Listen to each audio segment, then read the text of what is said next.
नमस्कार बच्चों। मेरे इस हियर में आप सबका स्वागत है।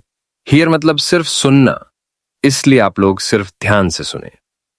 तो आज हम सुनेंगे हिंदी सब्जेक्ट के कक्षा 12 से बिहारी के दोहे, जिनके रचयिता हैं बिहारी। प्रस्तुत दोहे उनकी नीति शिक्षा और जीवन के लोक अनुभवों का प्रतिबिंब हैं। तो आज इन दोहों को इनके अर्थ के साथ देखते हैं। So let's hear.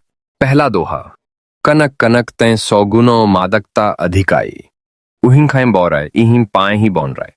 इसका अर्थ है, बिहारी जी कहते हैं कि सोना और सुंदर स्त्री दोनों में मादकता है, परंतु स्त्री में अधिक है। सोने से बनी शराब पीने पर आदमी बावला होता है, लेकिन सुंदर स्त्री को देखकर ही लोग सुध बुध खो बैठते हैं। दूसरा दोहा। जपमाला छापा तिलक सरै न एको कामू, मन कांचय नाचय वृथा सांचय रांचय रामू। इसका अर्थ है, सिर्फ बाहरी धार्मिक चिन्हों से भक्ति नहीं होती, जैसे झपमाला, तिलक या छापा। अगर मन चंचल और अस्थिर है तो ये सब व्यर्थ है। सच्ची भक्ति वही है जो सच्चे मन से राम में रची बसी हो। तीसरा दोहा। अधर धरत हरिकैं परत ओठ डीठी पट ज्योति, हरित बांस की बांसुरी इंद्र धनुष रंग होती। इसका अर्थ है, श्री कृष्ण जब अपनी अधरों से बांसुरी को छूते हैं और दृष्टि डालते हैं तो साधारण हरी बांसुरी भी इंद्रधनुष के रंगों से भर जाती है। यह श्री कृष्ण के स्पर्श और दृष्टि की दिव्यता को दर्शाता है। चौथा दोहा।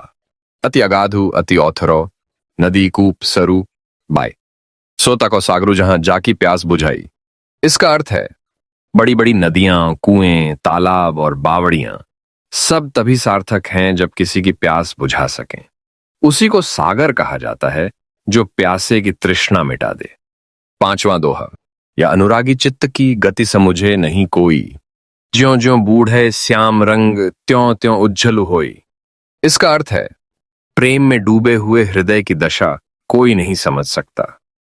जैसे जैसे वह श्री कृष्ण के प्रेम में डूबता है, वैसे वैसे वह और अधिक उज्जवल और निर्मल होता जाता है। छठवां दोहा। बढ़त बढ़त संपत्ति सलिलु, मन सरोजु बढ़ी जाई, घटत घटत फिर न घटे बरुस मूल कुम्हिलाए।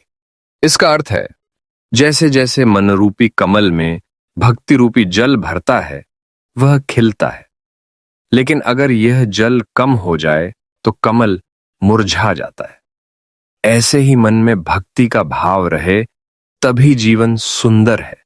सातवां दोहा। समय समय सुंदर सबय, रूप कुरूप न कोई, मन की रुचि जेती जिते तिथ तेती रुचि होई। इसका अर्थ है, हर समय में हर व्यक्ति सुंदर होता है। कुरूपता मन की भावना है। जैसा मन चाहता है वैसी ही चीज सुंदर लगती है। सौंदर्य देखने वाले की दृष्टि पर निर्भर करता है। आठवां दोहा। कहे यह श्रुति सुमृत्यो यह सयाने लोग, तीन दबावत निस्कहीं पातक राजा रोग। इसका अर्थ है, शास्त्रों और समझदार लोगों की मान्यता है कि तीन चीजें छिपाने से भी छिपती नहीं, पाप, राजा और रोग। ये अपने समय पर प्रकट हो ही जाते हैं। उम्मीद करता हूं आपको एक्सप्लेनेशन अच्छा लगा। जाते जाते इस वीडियो को लाइक और शेयर करें और चैनल को सब्सक्राइब करके बेल आइकन को प्रेस करें और ऑल पर सेट करें ताकि मेरी हर वीडियो सबसे पहले आप तक पहुंचे। चलिए फिर मिलते हैं। धन्यवाद।